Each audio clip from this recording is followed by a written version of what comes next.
Hello guys! Ngayon, nandito tayo sa Ilagan Isabela. At papasyalan natin ang 7 at the world. Ay, mali pala. At papasyalan natin ang 7 wonders of the world. Maganda dito sa Ilagan Isabela.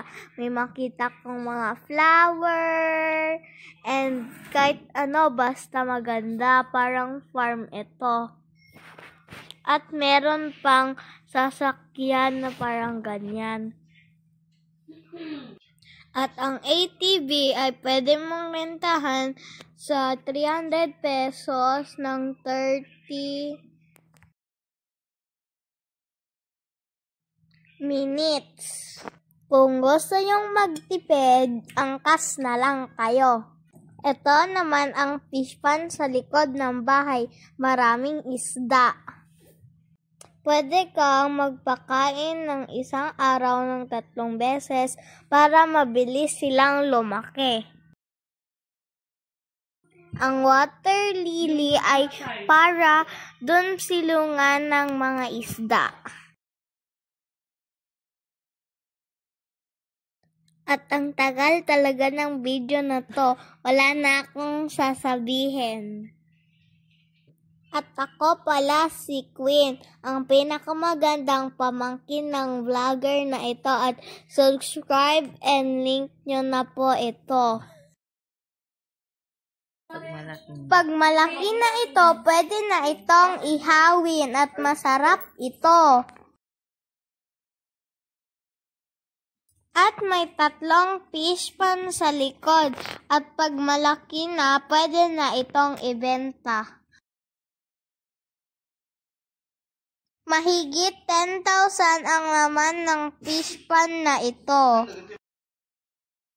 Madami ding gulay sa tabi ng fish pond.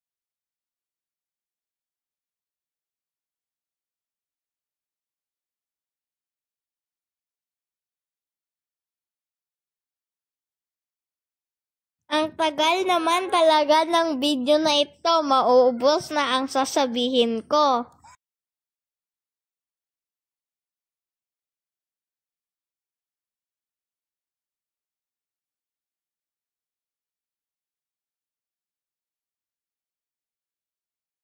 At meron ka ding mga makikitang gulay katulad ng okra, oregano at masusustansya ito. Halina, kain na tayo. May pakain sa likod ng fish pond. Samahan nyo kaming mabusog. Masarap magluto si Tita Len.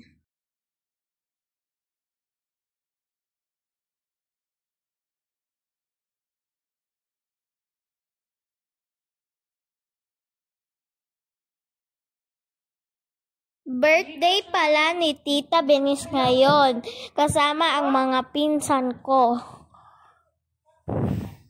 Yan mga tito ko, nag-iihaw na din.